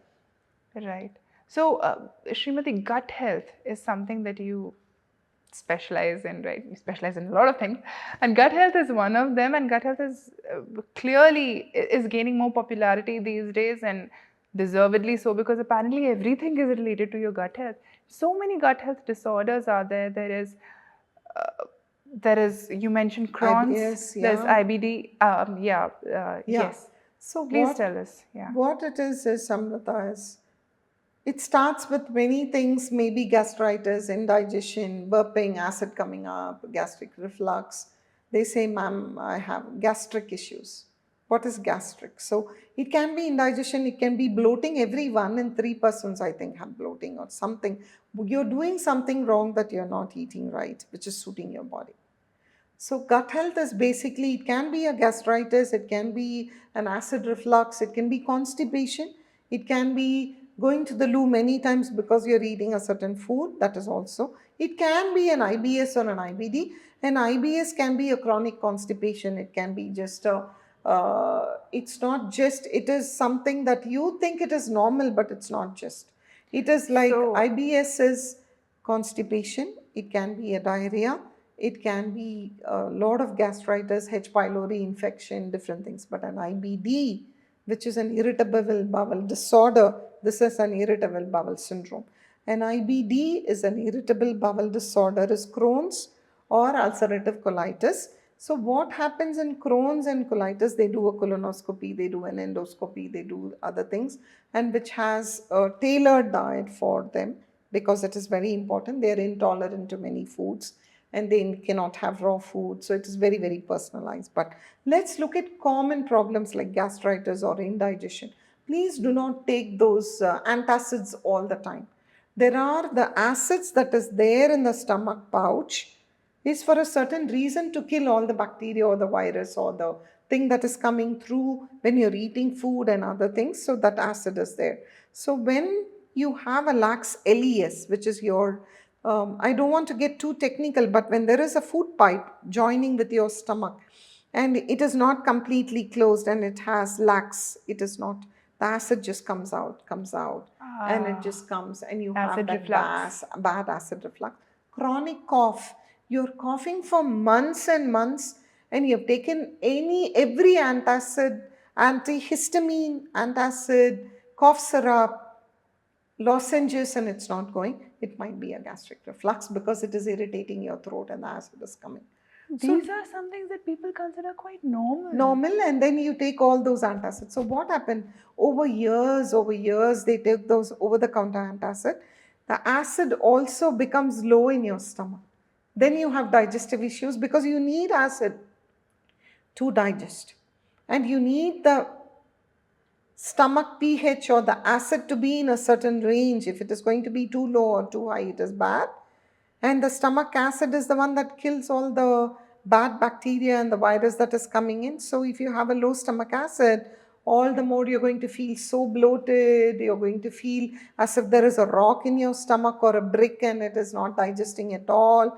You're burping all the time. You have bloating, you have gas issues, you have flatulence, you're so embarrassed in a meeting, you're burping, and your flatulence, bad odor, you have also gut health. If it is not fixed long term, it has a lot of issues. You get into gut dysbiosis where the bad bacteria becomes more and you have other chronic issues.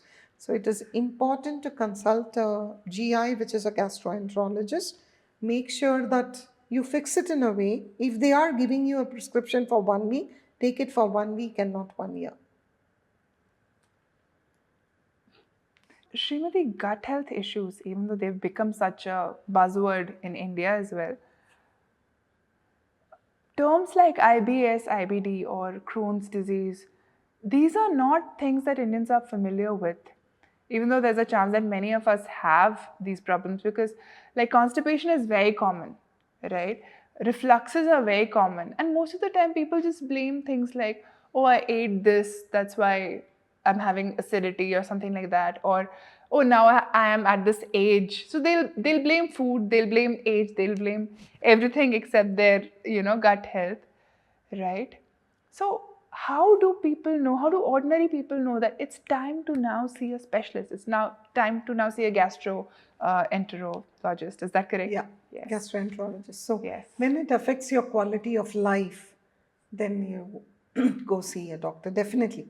So yes, once in a while, yes, rajma is difficult to digest, chana causes gas, legumes.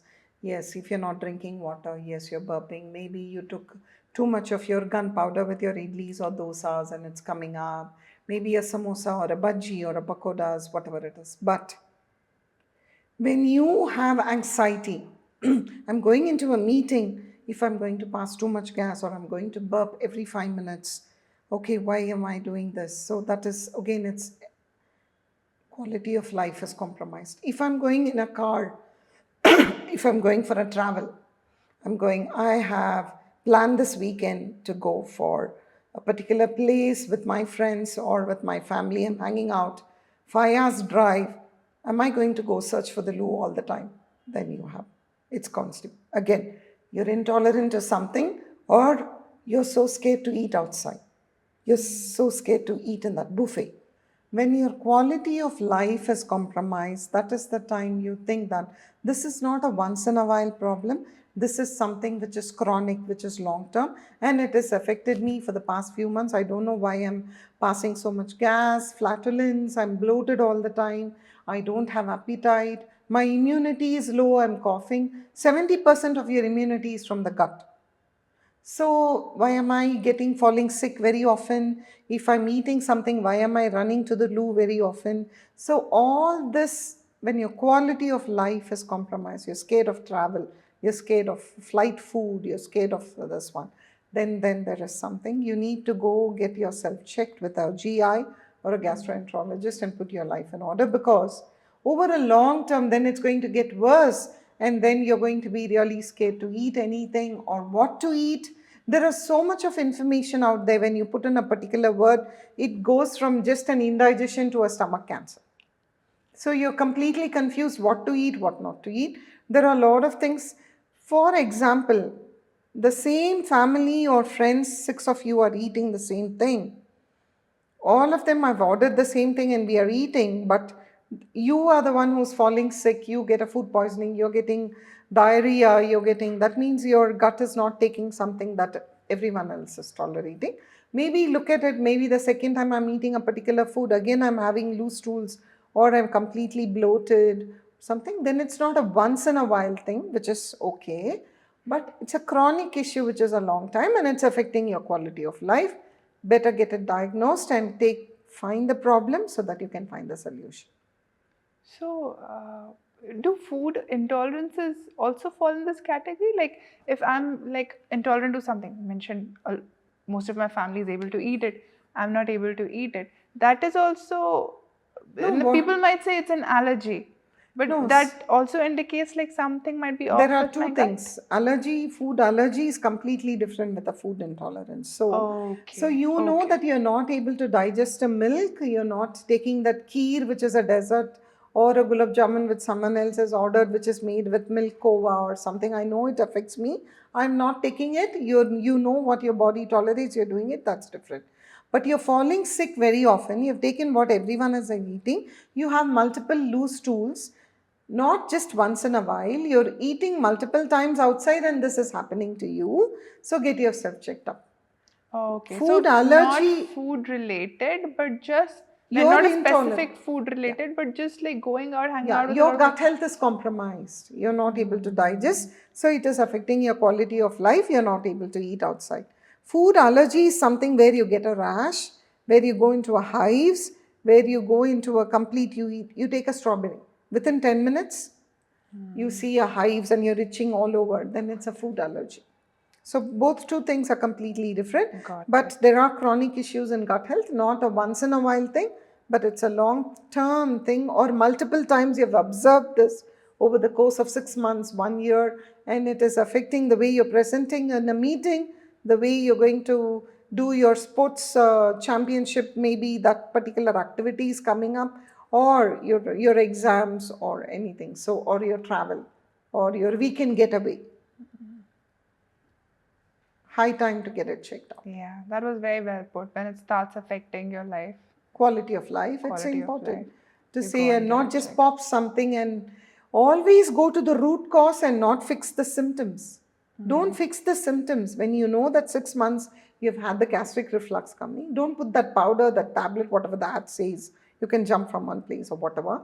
Don't do that, because it's a chronic issue or long term issue, not a once in a while thing. Look at the roots, the cause, the symptom, the root cause. What is the problem which is causing that gastric reflux? And then fix it. So we talked a lot about how supplements or popping pills is it's okay, but it's like that cannot be the solution, Exactly. right? But when is it the solution? Like when is it okay to take supplements or take pills for? When is it okay? Only when the doctor advises it. So if there is something that is like, for example, a H. pylori infection. So you have these gut issues, and you go to a GI and they do an endoscopy and they say that you have a H. pylori infection after testing you, and they give you about 2 weeks of antibiotics, or 1 week of an antacid or something like that. Complete the course which the doctor is telling. Don't avoid that, because they are trying to get rid of the infection that is there. So exactly follow the instructions what your doctor has given, complete it, and then still if you have other gut health issues, go back to them, say that this is what it is. Maybe they will give you some solution or refer you to a nutritionist or a dietitian, and better fix your food habits first. Now, but if there is an infection of the stomach, which is H. pylori, or you have something like an laxalias or something with an endoscopy, anatomical, a physiological problem, they know what they are doing. Please trust your doctor and take that dosage correctly. So even if it's an antibiotic, it's not that 2 days you're going to feel better, and if it's a 7-day course, you have to stop it in 3 days. You have to complete that 7 days or 5 days or 3 days. So to get rid of that infection completely fast. So when it affects your quality of life, I think you have to go get it checked out. Once you have that solution, what they're following, long term, look at it. What am I doing wrong with my food habit? That is personalized, that is affecting my work life, my personal life, my entertainment, my relaxation. What is it? Why am I irritable? Why am I so tired? Am I not absorbing what I'm eating? Why am I losing weight? I'm eating well, but I'm losing weight. 5 kilos the last 2 months. Then you're not absorbing. There's something wrong. So food is your long-term solution, and your 100%. pills and your supplements are your short-term solutions. As advised by a As professional advised. God.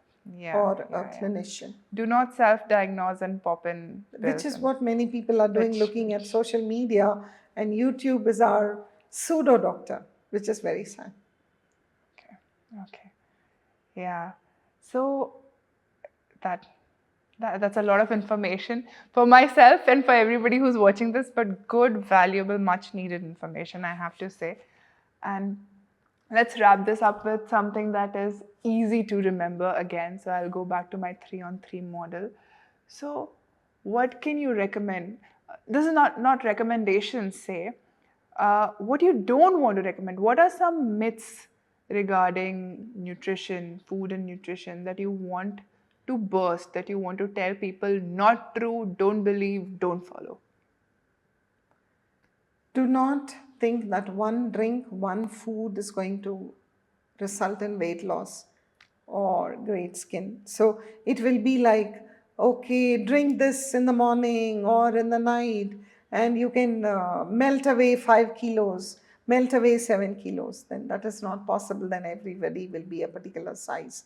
We are unique because of the way we look or something, and definitely don't believe in that. A balanced diet, don't go for a food fad. See what is your goal, health goal, and do it, because your family history of diseases, prevention, different things are there. You will be in a certain life cycle. So don't believe anything that just says a quick fix. There is no quick fix. There's no quick It's always slow and steady wins the race, and definitely winning health is the most important. I think health is wealth, though it's a cliched term, but definitely very, very valuable. Health is wealth. There's no quick fix. I took that from. Are there any other that you would want? No quick fix, no food fads, No food fads. and no one solution for everything.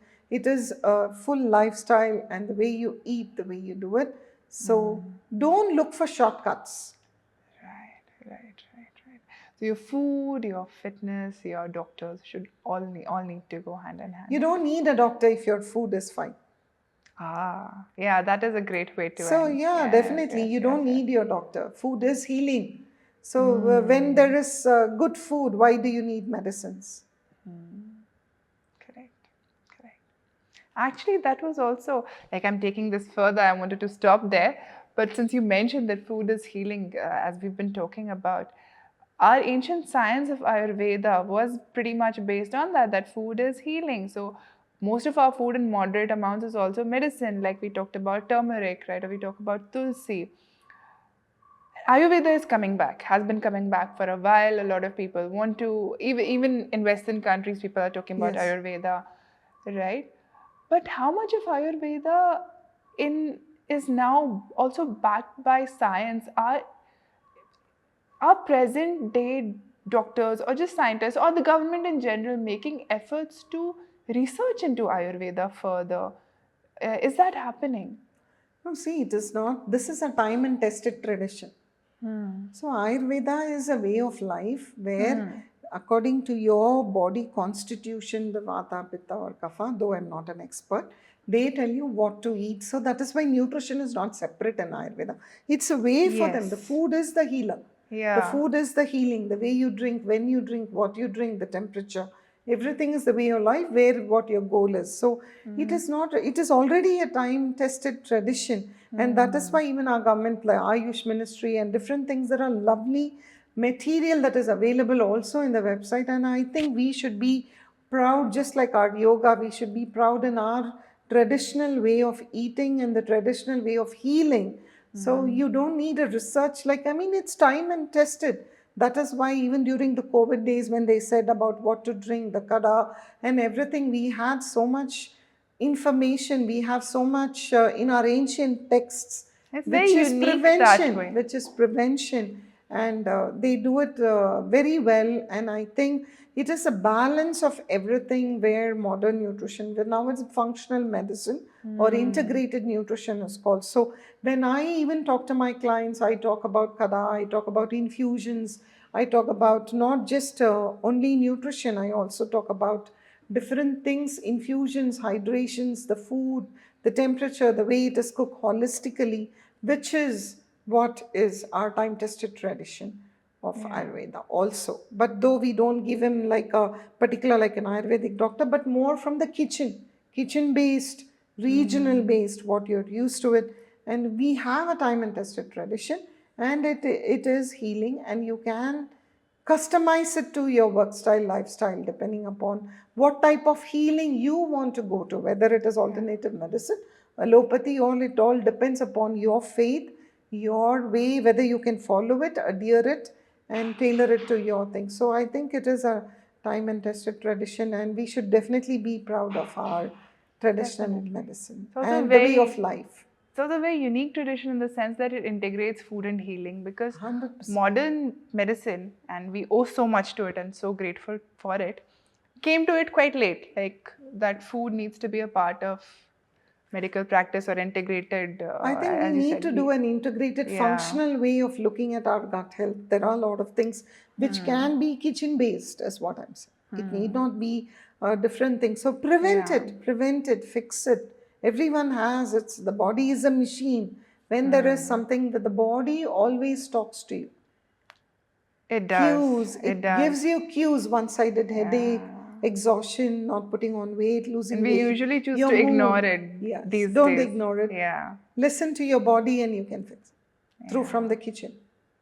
Listen to your body and you can fix it from your kitchen is a great way to end this discussion, this very informative discussion, for which I'm very thankful to you, Sreemathy. Thank you so much for coming in, for sharing all this information and wisdom with us.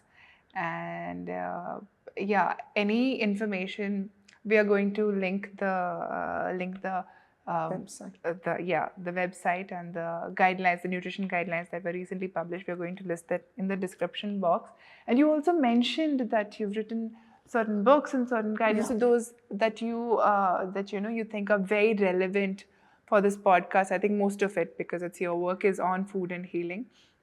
We'll list that in the description box for people to gain more value and more information from. So thank you so much. Thank you so much. And best wishes to Momcast and Amrita. And I had a great time talking to you, and hope it's beneficial to the viewers. Thank you so much. Thank you again. It absolutely is going to be beneficial. Yeah. Thank you. So this was today's podcast. And yet again, it was a super informative one. A must watch, I will say. So please watch and like this video and share this with everyone whose health you care about. And do subscribe to our channel and come back next week for yet another podcast. It could be an informative one or it could be an inspiring one. Come back to find out. And do let us know who else you want to see on this podcast. We are always listening to you. Thank you.